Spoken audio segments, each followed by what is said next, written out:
ready? You got me running. Shake it, baby.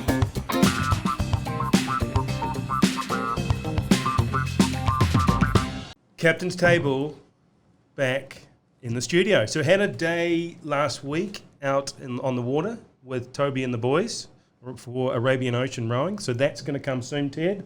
We're going to have that very soon of what we've done. But this is our first Captain's Table back in studio. We've got a new picture for the background here. And I would like to introduce our first guest back in the studio with the Captain's Table 003? Season 4. Season 4, yeah. episode 1. Yeah. Simon Cook, welcome to the Captain's Table. Thank you very much, Hamo. Very humbled to be here. You've had an all-star cast, so I hope I don't rock the boat and turn it into bedtime stories. Well, first I just got to comment. It's a magnificent shirt you're wearing today. Thank you. So, the Red Hibiscus. yeah. Been put it on a fair bit lately. Great company. I hope it goes further. So, just a little bit of an introduction on you. You arrived here in 2012. I did. From Australia. I did. Into the lovely land of Dubai. Yes. What did you do when you first arrived here?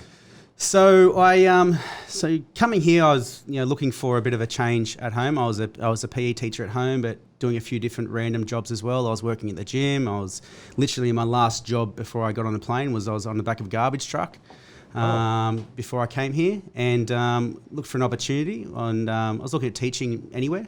Mm-hmm. And then my brother-in-law, Steve Main, I know there's been mentioned a few times on here.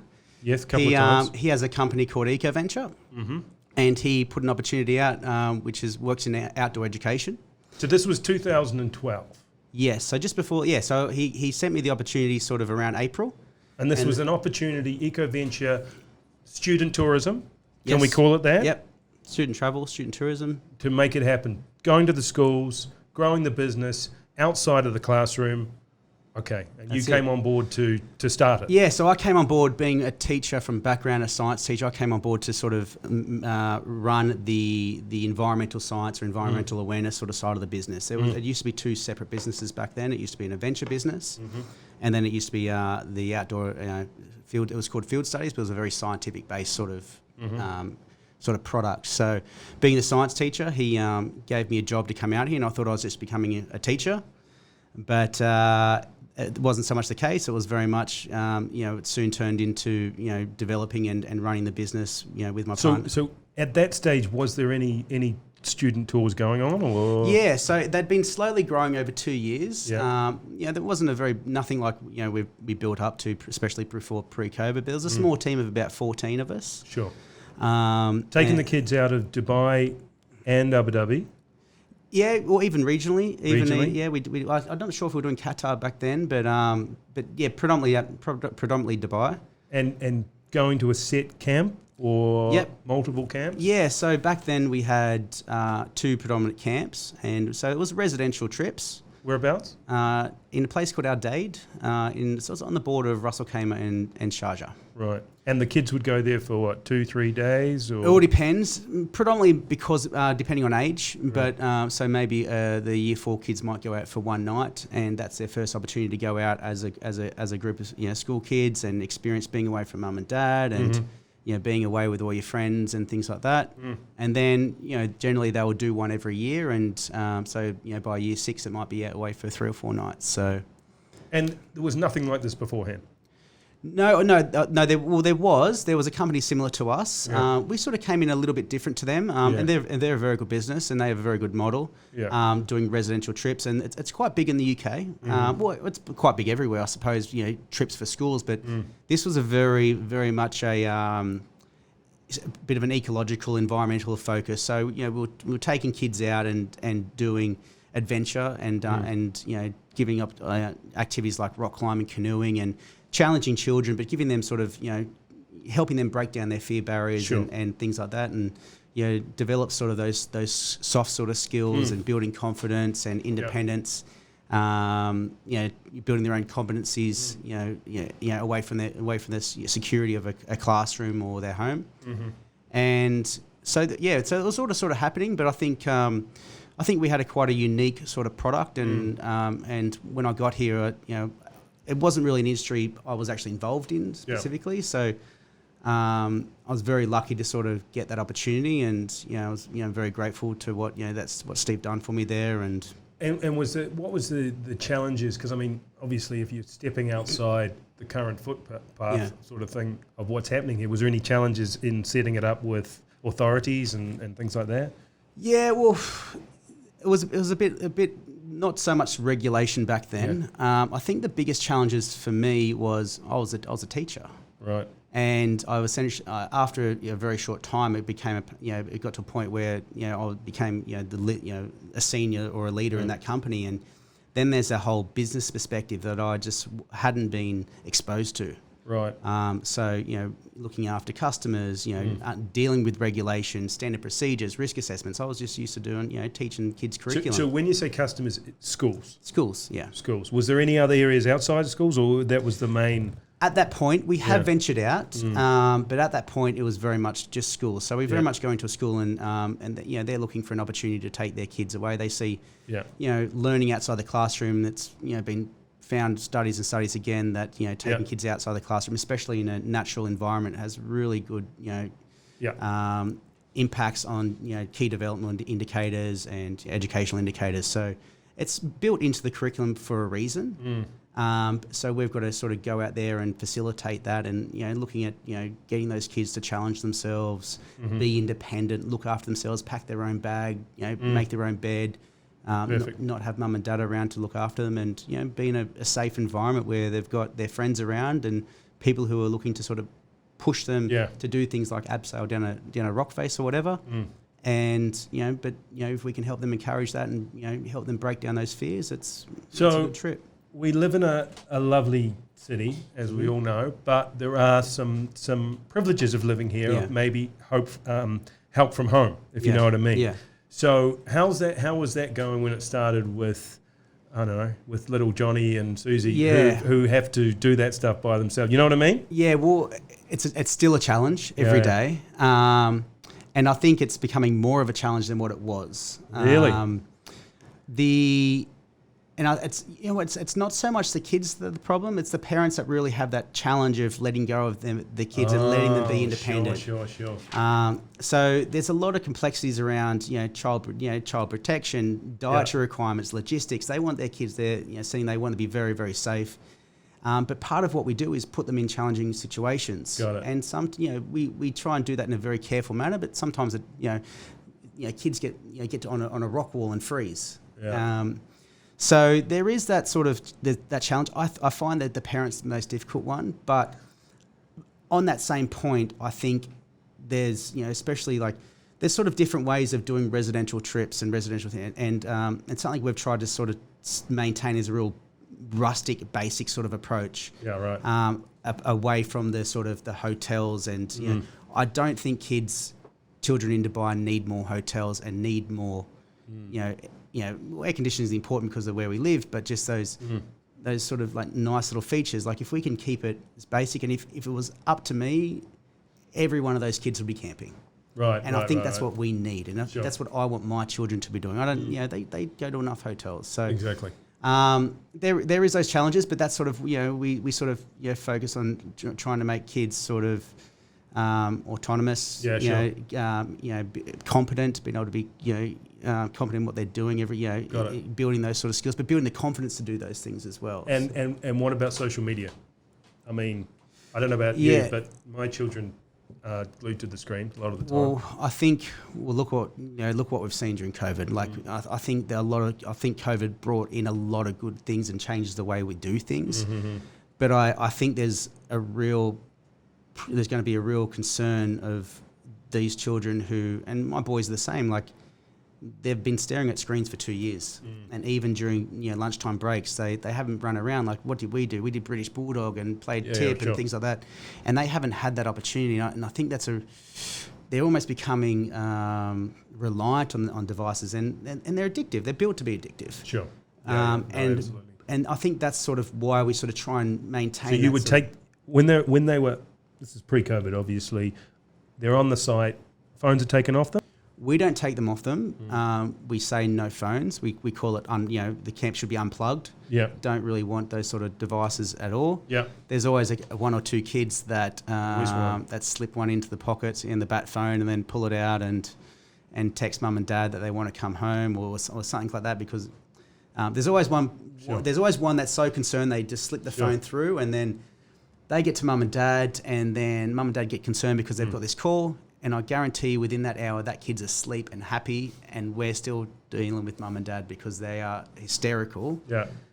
Because they think Johnny is upset in this remote location when we're an hour up the road. Yeah, right. And this is what we deal with. So obviously, business went well, thrived. You brought on people. It's 2012, 2013. Yep. So over a period of six years, I'd say, until obviously that magic year, which we're going to talk about soon. Yeah. It just grew and grew. Yeah. So we saw. So one of the first things that sort of me and my partner Mike, who's the other director of EcoVenture, who's an amazing man and literally.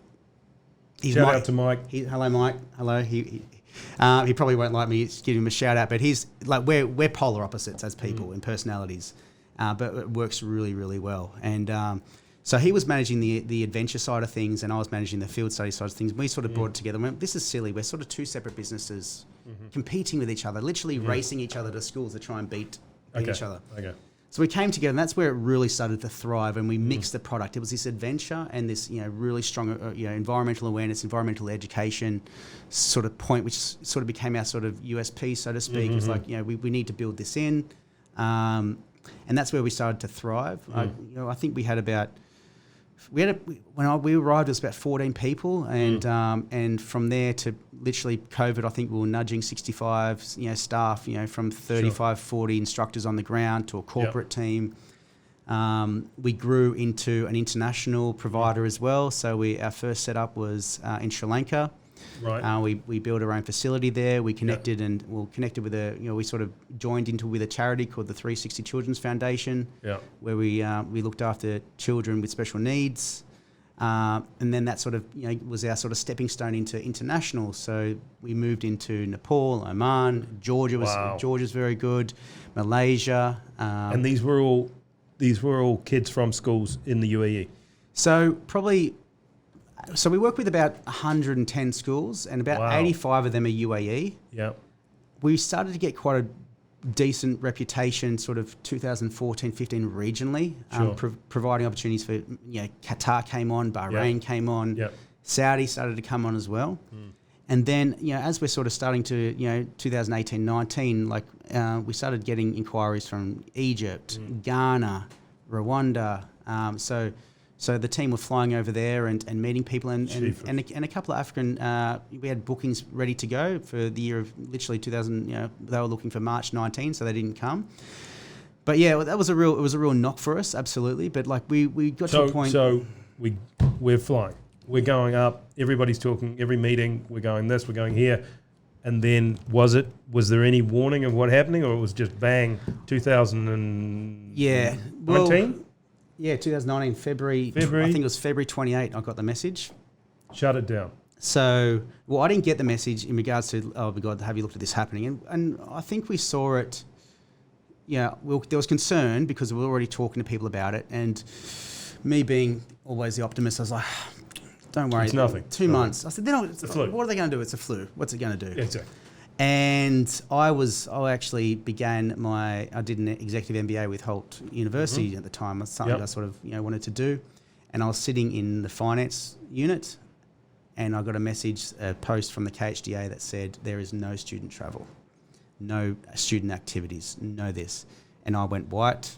I walked out of the classroom and made some calls, went back in the classroom, had to go back out again, and basically got to the point where I went to the professor, I can't be here. This is going. So that was because obviously, students, travelers first, but student travels were the first thing to stop.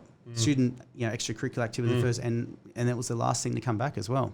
So it's been a bit of a rough ride. From a staff of 65, 70?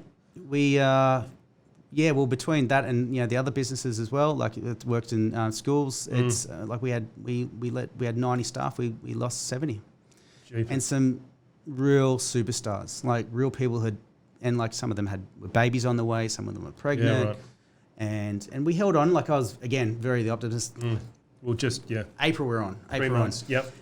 Which was probably a bad decision in hindsight because, there was nothing came of that. Right. And obviously it was expensive to keep the company open. But,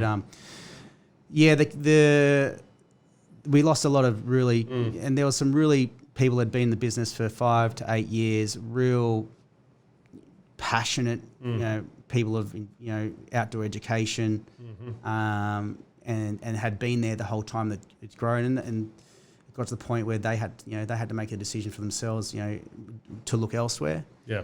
And that was, that's probably one of the real big costs to the company, like those real, you always find those people that have been here for a long time and are real, love what they do day in, day out. And we lost, pretty much all of them.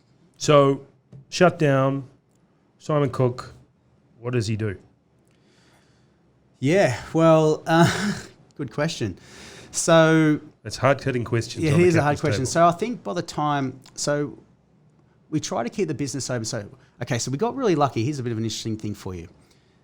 We ran holiday camps the day after schools closed. Now, the schools had been... let's call them holiday programs. The schools had been shut. And basically, there was some an open sort of opportunity between the sports councils that sports activities could actually continue. But we sort of sit in a bit of a weird thing where we were already doing holiday camps with the King's Education guys, and we were like, they said we can do one, you can do sort of 1 hour or 2 hours. I'm like, okay, well, but we don't just do sport; we do arts and crafts. Like, can they come in and do arts and crafts? And well, yeah, I suppose they just can't go into the sports area, and as long as it's sanitised. So sure.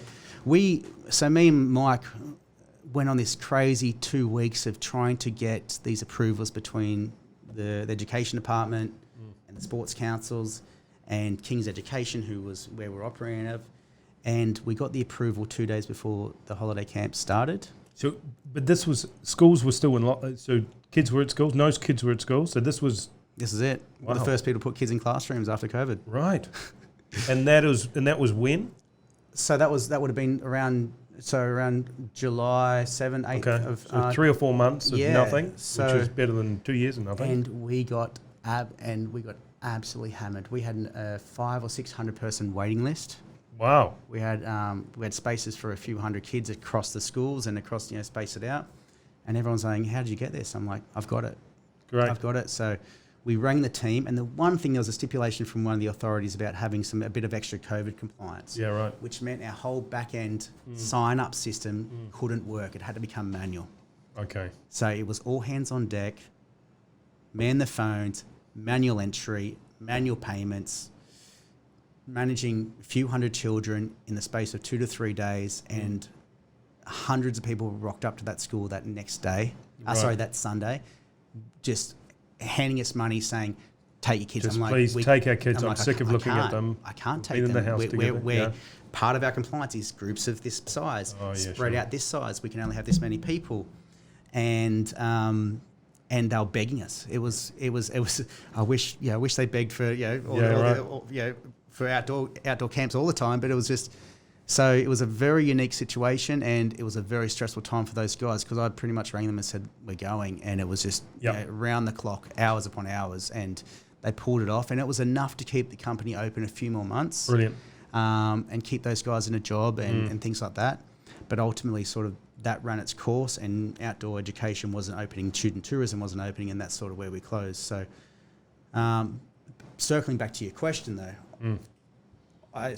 it became, for me, it was a choice to step out of the company earlier, and just sort of reduce the costs and sort of a bit of extra runway for the people there. So I got a job doing medical import-export with the brother-in-law again, with Steve, with one of his businesses. He brought me in, and this is sort of indicative of our relationship. He's given me so many opportunities and things that I'd never really feel that I got the right to be doing.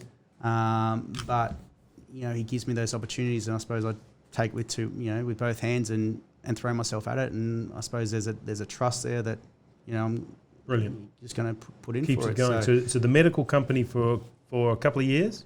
So still managing the medical Yep. company. So there's so we do sort of help medical devices and consumables. In and out? Mainly North Africa. So Okay. we have products here in all the pharmacies here. Sure. Scales, blood pressure machines, things like that.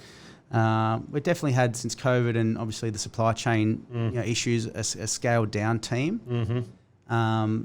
But it's going along. It's going along. Yep. And you're doing a thing, and we're still there. And so I've been handling that since must Wow. be June. Oh, wow. Yeah. We have to do things when we have to do things to That's get things it. going. So it's been a bit of a balance when And you're still doing that now, or you've moved on to anything I'm still else? doing that in a less capacity, just Right. because of just because Yeah. we got the team there in regards to sort of my role as a GM, so to speak. Right. We've got a really good group of team that sort of manage. They're good operators. They get the Yep. things done, and there's a lot of trust there. And so it's just about sort of checking in with them and balancing my time between that and everything else. So But EcoVenture is Yeah. back. EcoVenture's back. It's back. it's we got to about 50% of pre-COVID this year. There was a lot of challenges. But are you back to pre-COVID? No, so this year had its challenges because the education department wouldn't let tourism happen in January, and then there was concern. Remember, they released the dates of what we could do as schools were coming back. We were actually Right. packing up, saying we were like a day or two saying, right, pack up. Yep. Mike was in there just keeping the lights on. I was with Permanenza doing the medical business, and then we got this letter. We're on, and again got flooded with emails the next day. Didn't have a team. It was like we got to build the team. So we started getting the right people in and just trying to make it happen. Really, bit of an SOS call to all the staff that used to work for us. Guys, what can you do here? Can you help? And they're amazing people. They're sitting all over the world now, but they dropped what they could and gave us their time and helped us recruit and get things So done. potentially you could, from pre-COVID when we were going this way, is there any reason why you can't just pick this up and continue with that? I think we'll get there. Yeah. There's a few things that have happened in regards to our operational capacity. Right. We had that facility up in Algiers that we're not, that we let go during COVID. Where? Remember they're up in Algiers and Russell Kamer? Oh, Russell Kamer. Yeah, it was on the Okay. marina there. It was an amazing facility. But you're not there anymore. No, we're not there now. So that was a quite an expensive facility to keep Okay, running. I'm sure. And they're sort of turning that into a commercial port now. Right. And for commercial activities, shipping is not really where you want outdoor education and. Got it. Yeah, it's just not the two industries from a safety standpoint don't really sit side by side. So it's potentially finding another so location. so that's sort of priority number one with me. We've been looking with a few different authorities and a few different entities about that. It's coming along. There's a few different options. Yep. So regarding getting back to COVID, it's very much underpins that project. But again, I think starting up in a sustainable way that was manageable this year in regards to, we had to build a new, relatively new team. I think we had about 5 or 6, returners, maybe more. And we were so lucky to have them, especially, shout out to Millie, if you're on. Hi, Millie. She sort of is our field operations manager, and she's at the coalface. And so we're very lucky to have her back. And so we got it going to enough. We got to about 50% of what we did. Okay. Pre-COVID, we're starting to nudge around 11,000 kids a year. And So if parents are listening and they know EcoVenture from historic days pre-COVID, they want to get back in, the website's open, website's going. Website's open. Summer holidays are going. Booking calendars open. Yeah. International sites are back on. Sri Lanka's back open. And what about all those principals out there that are looking for something for their kids for camps and things? Well, they know where to look. Like we've got a pretty good we've got a pretty good relationship with, and that's probably that's where we're very lucky. There's a very supportive network in that sort of education, and I think we provide a good good value to the schools, and in regards to what we can offer and what we're trying to do. We're trying to sort of be true to our values in regards to environmental awareness, sustainability, try and keep it rustic and challenge the kids from a non sort of luxury sort of point. Yeah. That's not for everyone. There will people that might, their kids might not want that. They might want a more of a luxurious experience. Sure. And go the sort of hotel route.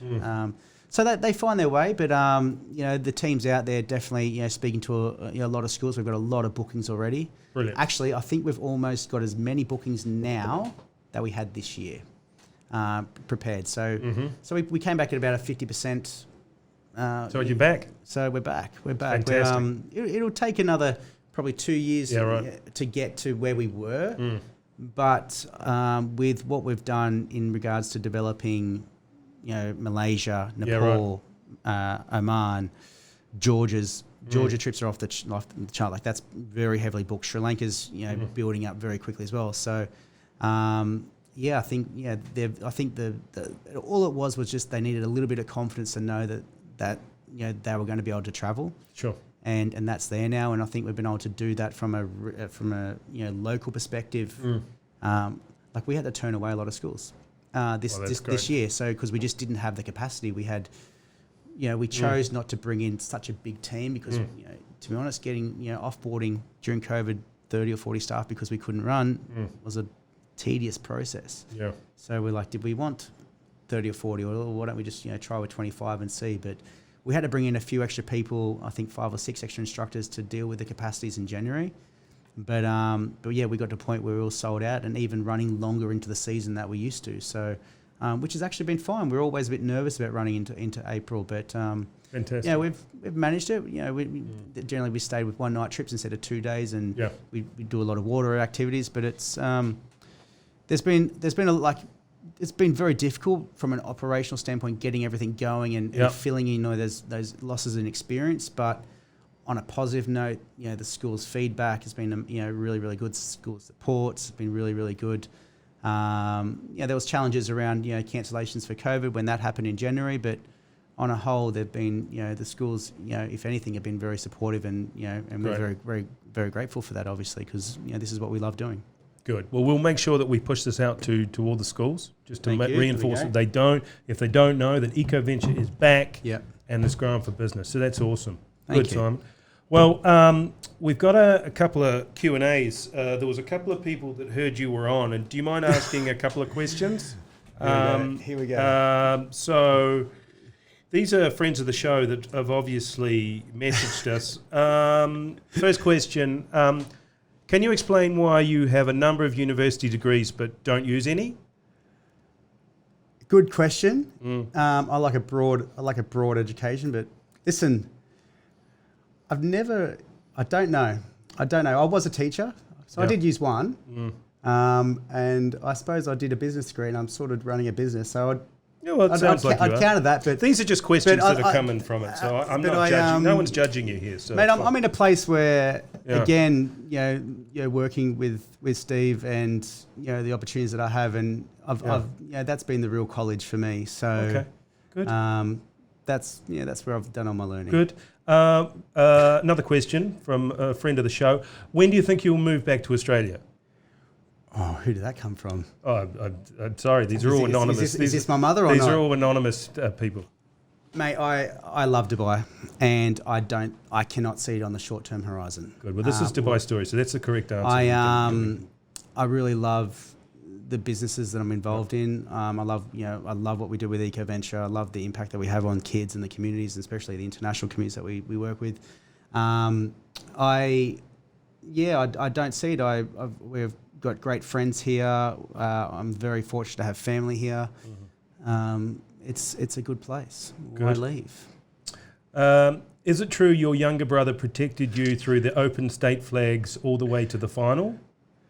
Well, that's definitely coming from my brother. Oh, so, I don't know. So I would listen.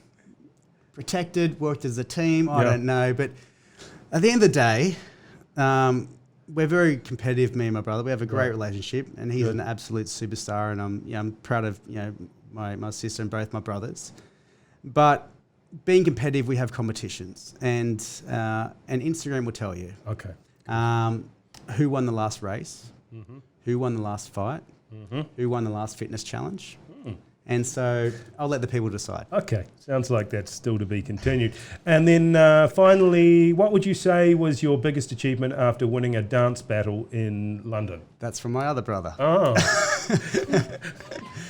It's a family show here. My biggest achievement, it'd be hard to go past marrying my wife.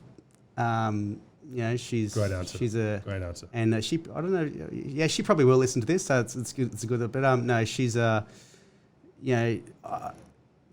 she's been a rock for me forever.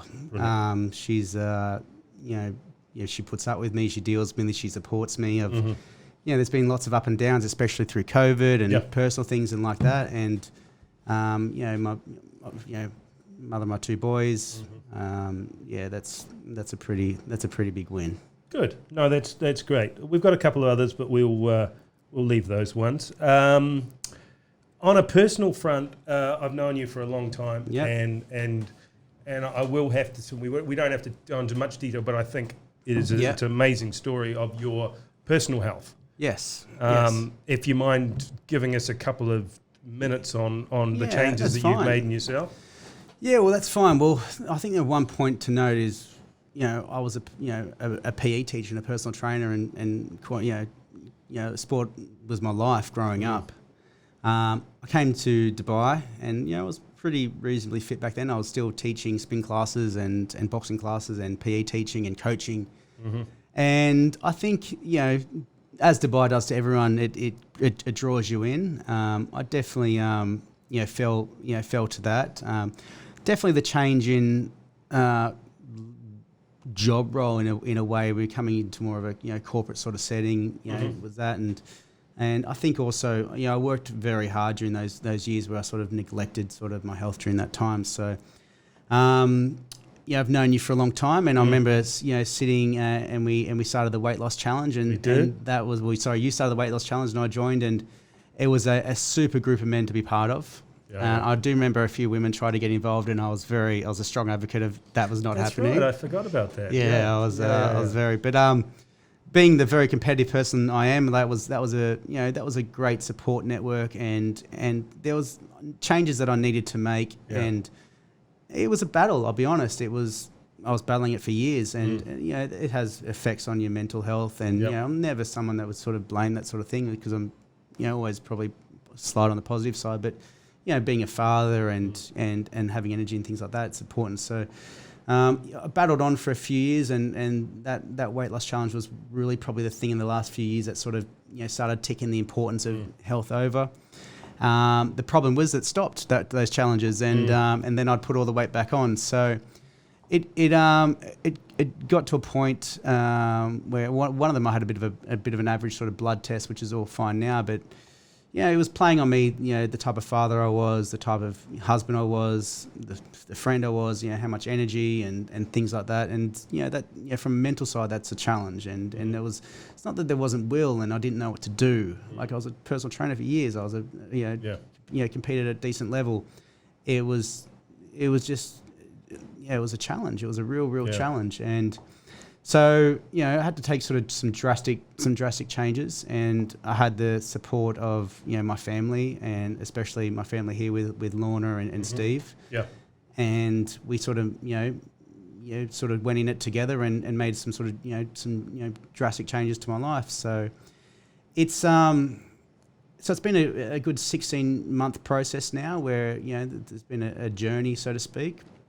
And I'm very lucky to have supportive people like yourself and Gozzy and Steve and Lorna and my wife, and then there's a bigger, broader network of people that when they see you, and that's what I love about Dubai. When they see you succeeding, they really push you. And I've been training big changes to diet and things, and that sort of led to a point of where I got to a point where I started playing touch quite regularly. So I was always playing, but now I play it 3 times a week, and I'm coaching a lot more now. I'm active a lot more, and I train a lot. I get up quite early. I go for a walk in the morning, and then go to the gym, and I train a lot now. But I try and get it all done quite early. Yeah. But the energy that I've got now is, you don't get that brain fog at 12 or 12, and it's 12 or 2, and that carries on. And I think people ask what's the biggest change, and it's to be honest, it's a mental barrier. Sure. So,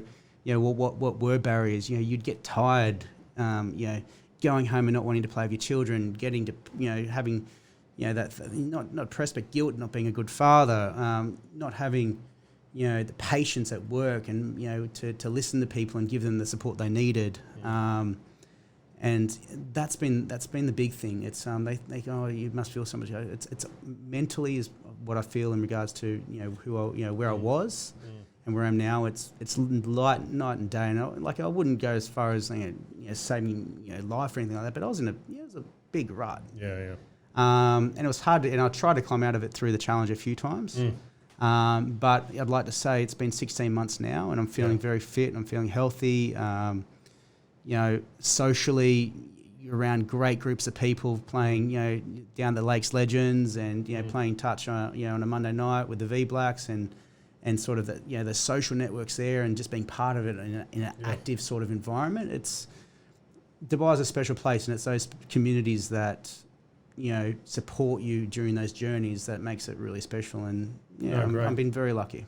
No, thanks for sharing that with us, because it's a miraculous and an amazing change that you've made, which is all credit to you, because we all talk a big talk, but you've done it. I've been very lucky with, as I said, the family, the mains and the groups like the boys, and I've been very lucky to have a very, very strong supportive network, and it's amazing. It's when those times are challenging, I think people rally. Dubai do it very well. They rally around each other. No, and I think that's what we try and do with the Captain's Table and Dubai Stories of what we are, is to get these stories. And I think the first one, and Ted, I don't know if you agree with me in that this is what we want to really get out of Series 4 is these COVID stories of we went through some tough times, and great story on how you've pulled through, you've come through personally as a business and that. So we want to hear more of that. But thanks for coming on and sharing this story with us. Appreciate it. And, we want to hear more of this going on. But great story, great questions. Thanks to the viewers out there. I'd love to know how you got in contact with those guys. Oh, really? Well, this is, we have meetings. Yeah. But thanks for I coming didn't see on. that happening. Thank you very much, Hammer. Great. Very humbled, honestly. Thanks. Thank you very much for having me. My pleasure. Thank you very much. This week on the Captain's Table, we have Simon Cook from EcoVenture. We're going to learn about EcoVenture, pre-COVID, post-COVID, a little bit about Simon, and a great story. I'd watch it. Now on the Captain's Table.